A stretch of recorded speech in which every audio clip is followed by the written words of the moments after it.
Hey guys, this video is going to be my next installment of the Fundamentals series where I want to talk to you guys about the best 3 heroes that you can start off on each of the 5 roles. So if you're looking to learn a new role and you want to know what heroes I would recommend to start off with and why, that's what we're talking about today. So let's go ahead and get started.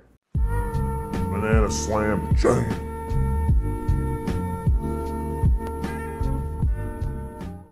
So for every role, I'd like to clarify what I think the role's general job in the game is, such that you guys can know why I'm recommending these heroes for you. And while there's a ton of nuance in Dota, and there's a tons of different things that each role can potentially offer, there are fundamentals that are core concepts to understand on each role, and I believe that these 3 heroes will help you develop these things the fastest and with more room for error so that you're not having too much frustration to start. So starting off, we're just going to count our way down. Let's go ahead and start off with our 5 position heroes. So the job of the 5 position oftentimes incorporates securing a good start for your carry, taking dangerous farm on the map that nobody else wants since you are 5th on the priority list for farm, and then buying utility items that generally keep yourself and your teammates alive, like Force Staffs, Glimmers, etc. So the idea behind these types of heroes is that we want to have reliable, easy button pressing 5s to start off with so that we can focus on the warding aspect of the game, we can focus on the wave clearing aspect of the game if our teammates are not doing it, but then we can also get items that allow us to have a bit more impact and learn how to use these defensive items, which will help us practice our positioning because we're less concerned with our spells and more concerned with the general approach. So these heroes, first and foremost, Crystal Maiden. Her aura enables her team, making it so you'll always have a general impact with your teammates across the map. And then she has a nice, reliable route that helps set up for kills, a wave clear ability in the Crystal Nova, and a teamfight ultimate that benefits from items such as Glimmer Cape and BKB that make it easier to use. Next up, we have Jakero. What I like about Jakero is he's similar to Crystal Maiden, both of which are backline supports, but he is more of like a frontlining ranged hero in the laning stage, more of like a bully than Crystal Maiden because she's super squishy early, but then he turns into a backliner later. So he teaches you how to be a bit more aggressive early, and you'll kind of learn as the cores get more levels and items than you, that as the game goes longer, you kind of gradually turn into a backliner that's casting these long-range spells. So your positioning is a little bit more advanced than Crystal Maiden because Crystal Maiden is pretty much always a backliner until she casts her ultimate, and Jakero is pretty much a frontliner at the start of the game, and then as the game goes longer and longer, he becomes a backliner. But both have really good wave clear potential. Jakero also helps in the realm of securing objectives for your team with his liquid fire, the early tier 1 towers, so being able to rotate around heroes that will help you take towers, something that most 5s do not offer, and he'll also help you with the shard in terms of going high ground later on. Last but not least, I think it's important to incorporate a melee hero. There's a lot of different options, but I really like Ogre Magi. Most of the time, melee heroes, they serve the purpose that Jakero does in the laning stage, where they bully you, they run at you, and they draw space, or they give space to their carry by drawing attention to themselves. But then this continues throughout the mid game, where their job, rather than being a backliner, is often to tank the initiation, tank the ganks, maybe cast 1 or 2 spells, and kind of guard their team while they're farming, because Ogre has the Bloodlust, which teaches you to play more around cores, but then defending them from ganks and enabling them to farm. But later on in the game, once you get a few items like the Force Staffs and the Glimmers, then if you can actually save people with your items, you can transition to being more of a backliner because that will actually let you do your job. Once they get items, they then change their role in the game rather than based on just like the time in the game. Next up at the 4 position, there's really 2 types of 4 positions, and those are like the playmaking roamers, the melee bruisers that like to get in there, and then there's also kind of like the independent ranged 4s that are usually elusive, and they aren't squishy like Crystal Maiden, right? Like Crystal Maiden is generally played as a 5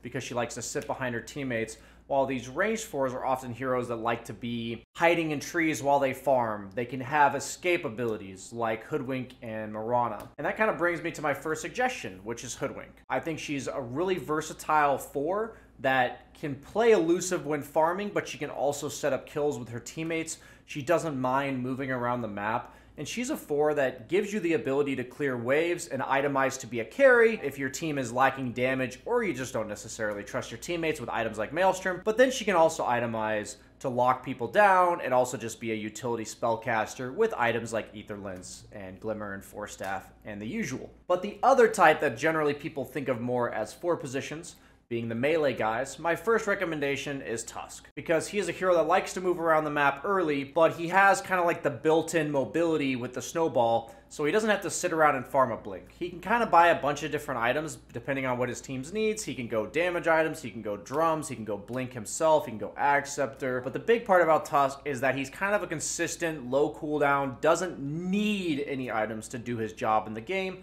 and may give you a little bit of practice with the save coming out from Snowball, because a lot of times 4 position heroes can offer some sort of teamfight utility as in the form of initiation or saves. Then lastly, a little bit more advanced in my opinion in that category is Earthshaker, because while the 2 heroes do similar jobs in the early game where they're roaming around the map trying to secure their mid, the runes and all that kind of stuff, he eventually needs to take a chill pill somewhere around the 8 to 10 minute mark where he needs to farm up his blink, and you get to learn to play around timings as a 4 position hero, because there are supports that need crucial items in order to do their job. And next up we have our offlaners. So the job for offlaners, most importantly at the fundamental level, is to learn to pressure the enemy safe lane tower and basically be a farming hero that learns to prioritize taking enemy objectives over their own farm a lot of the time. That's kind of the difference between the 3 and the other 2 cores. It's about itemizing after the laning stage to either continue the pressure in the area you're currently in, or to itemize to bring that pressure somewhere else with kill items like Blink Dagger. The itemization in the area you're staying in tends to be sustain items, aura items, tank ability items like Vanguard, that allow you to stay in that area. So there's 2 types of offlaners. There's the types that like to stay in their area, generally the summons and aura builders, and then there's the heroes that like to move around the map, generally the blink builders. So I have one hero, first and foremost, which is Legion Commander. And what Legion Commander does is she likes to farm her own lane for about 12 to 15 minutes. And then once she gets that Blink Dagger, she will then move around the map. The skill that comes with Legion Commander that I really like is that she has the scalability from her ultimate, which allows you to be a bit of a carry. But the big lesson to be learned is how long are you supposed to farm, because if you leave too early from your lane, you often fall really far behind. And if you leave too late, then your team is lacking a crucial stun. So she kind of teaches you, do I go Blade Mail into Blink?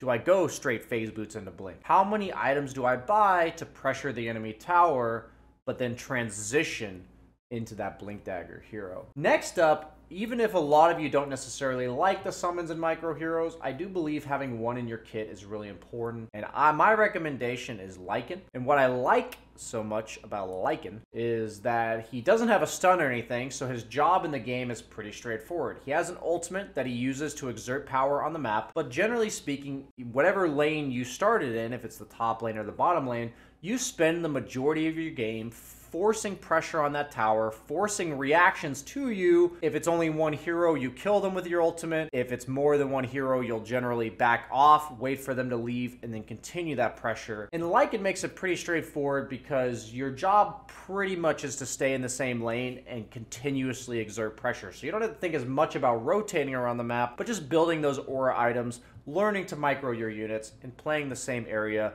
and just understanding what it means to create pressure in one place as an offlaner. And then lastly, it's the offlane ranged annoying lane ruiners. I kind of call them the lane ruiners, right? And I think having one of those in your toolkit is really important. My recommendation would usually be to be Necrophos, because what this hero does is he gives the kill threat mid to late game with the Reaper Scythe, but he has built-in sustain, so you don't have to worry too much about managing your resources because of his Heartstopper aura regen. but then he gets to buy a bunch of different items. Most of his items are about keeping him alive or allowing him to be in position to Reaper Scythe. What he does differently than Lycan is he will these heroes, these slow range guys, will ruin the enemy carry's day, play that same area for a really long time, but then they tend to walk other places once they've taken the tower. So you kind of learn not only to pressure the tower and continuously pressure the carry, but then how to transition that pressure not by blink and killing people, but just by walking somewhere else. And that's either by being the frontliner with these aura items or items that make you do damage like Kaya Sange and Radiance, or it can be with mobility items that allow you to get in position to lock people down with your Reaper Scythe. Then in the mid lane, your job is to play for map control. You're getting runes, you're pressuring heroes, not necessarily objectives, while you're farming in the form of setting up kills, forcing reactions, and itemizing one of two ways. To either aggressively split push with Boots of Travel, or to be more of like a hunter-killer for your team. So first and foremost, the scaling into the late game farming mid. Leshrac. My favorite mid in Dota 2 because this hero takes towers, he flash farms with his ultimate, and then he itemizes to carry into the late game, often pseudo being like a carry for his team, but in the early game, he's a mid. So he scales from being a mid to a carry. He teaches you mana management, and he also teaches you being in the right place at the right time, and being elusive on the map in the form of Boots of Travel, not necessarily spells. And so you can learn a lot about how your positioning on the map applies the right type of pressure while also not utilizing your resources inefficiently to kill creeps. Second off, completely flipping it from the farming approach of Leshrac to the hunter approach is Tiny. Pretty straightforward hero. You play the lane, you have really high base damage, you also have the tree to amp that up even more, and you go for the maxed out nuke build, which allows you to be this blink blow up people. So you get like treads or phase boots, then you go for the 4/4 skill build, and you become this guy who just is a menace for the enemy team, and you do over 1,000 damage with your combo. And he's just the perfect hero to play off map, run around the map, low cooldown, hunt people down continuously. And it's mechanically pretty straightforward, so he's a good hero to learn from. Lastly, I highly recommend, if you're new to mid, that you try to learn one of the 3 spirits: Ember, Storm, or Void Spirit. And I would personally recommend Ember Spirit because he has the most room for error out of the 3, and he also is able to play more of a split push game compared to the other 2, being in the sense that he has the option to go like Maelstrom, Kaya Sange, Ags, while Storm and Void will generally be itemizing towards more kill threat. But learning to play these hyper mobile heroes and specializing in one of them, if you're really looking to be a mid laner in the long term, I think picking and choosing one of these and having it be a flashy hero is really important for everyone in the mid lane to embrace. Lastly, obviously my favorite role, and the role that I'm proud to talk about, is the carry role. The job that the carry role has is to set up the map for success. What that means is that when your team wins fights, when your team gets kills, that you are going to get crucial objectives like Roshan and towers, and that is because you are pushing lanes safely and efficiently better than the enemy carry, such that it takes your team less fights to win the game than it does for the opponent team. That means clearing waves, defending towers, threatening towers, and then also scaling into the late game. So being a carry is very calculated, methodical, making sure that you don't die, basically being the security blanket that your team needs by getting those late game items and them buying time for you and what that means. So first and foremost, I think being able to learn to farm while pressuring lanes and potentially pressuring towers is a crucial aspect of carry that a lot of people skip over.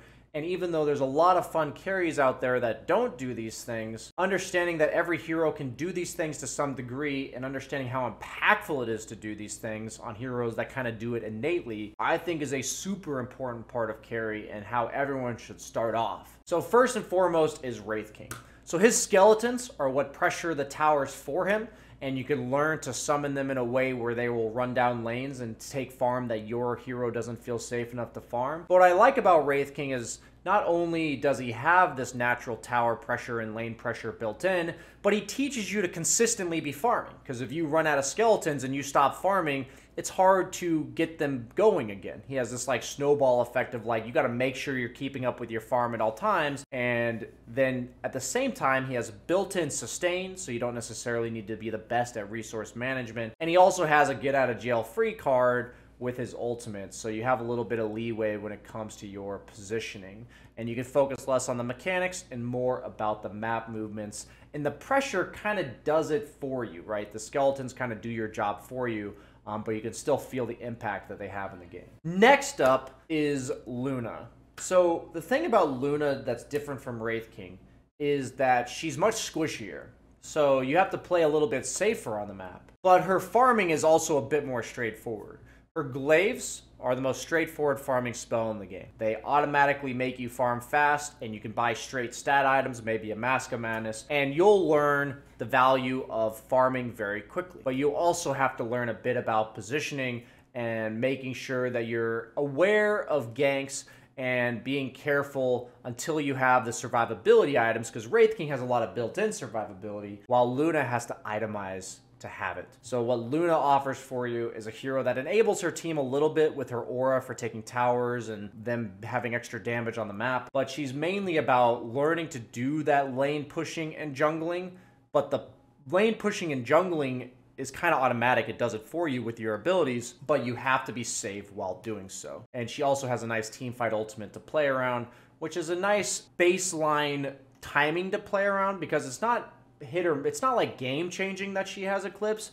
It's not like do or die. It's not like a Faceless Void Chronosphere, but it's still important to try to play around her ultimate when possible. Lastly, I do think it is important that everyone incorporates a little bit of illusion micro hero into their carry pool. And so I choose the one that I think is conceptually straightforward.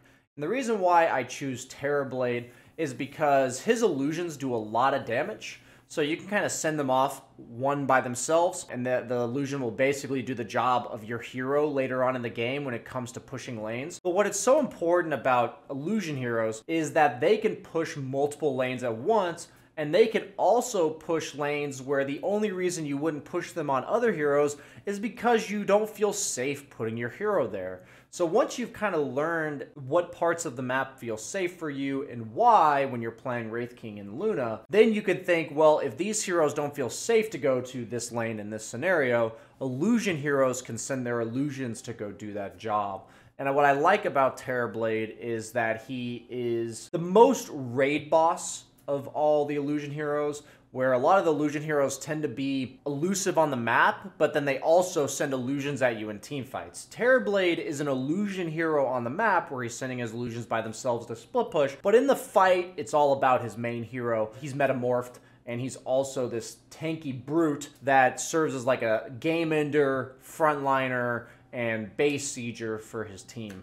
So what I like about TB is that on the map, he's this split pusher, but in fights, he's a very normal frontlining carry. So thanks for watching, guys. I hope you enjoyed my 3 recommendations for every role. Let me know what your feedback is. If you try a new role and you try out these heroes, I'd love to hear what you guys think about how they taught you the role. I have guides on most of these heroes that I've given you, especially in the 1, 2, and 3 role. And if you would like a guide on any of the others, please let me know in the comments as well, because I'd love to help you guys understand the fundamentals of each role. Thanks for watching, guys. Like, comment, subscribe. See you next time. Bye-bye.